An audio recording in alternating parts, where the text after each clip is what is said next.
In this video, I'm going to show you how to replace the cabin air filter on your Mazda CX-5. Open the passenger side door. Now let's open up the glove box.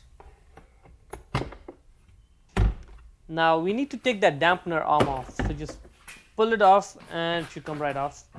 Now squeeze the glove box in, just squeeze it in and just pull it out. And you can even take it out of the way if you want. It's no big deal. Because to put it back, all you need to do is just put it back on those two hooks over there.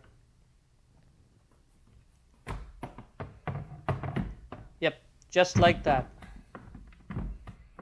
Now that the glove box is out, the cabin air filter is right behind it. See that white colored filter there with a tab? Just grab that tab and pull the filter right out.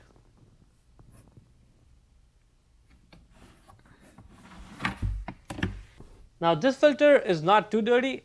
It's been in there for quite some time, but it's not too bad right now.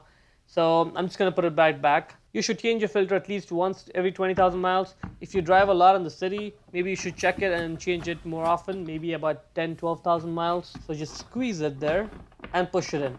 Squeeze and push it in. It's in place. Now we need to put that dampener arm back in place. So just pull it out and just push it. It'll clip right in place like that. Now close the glove box.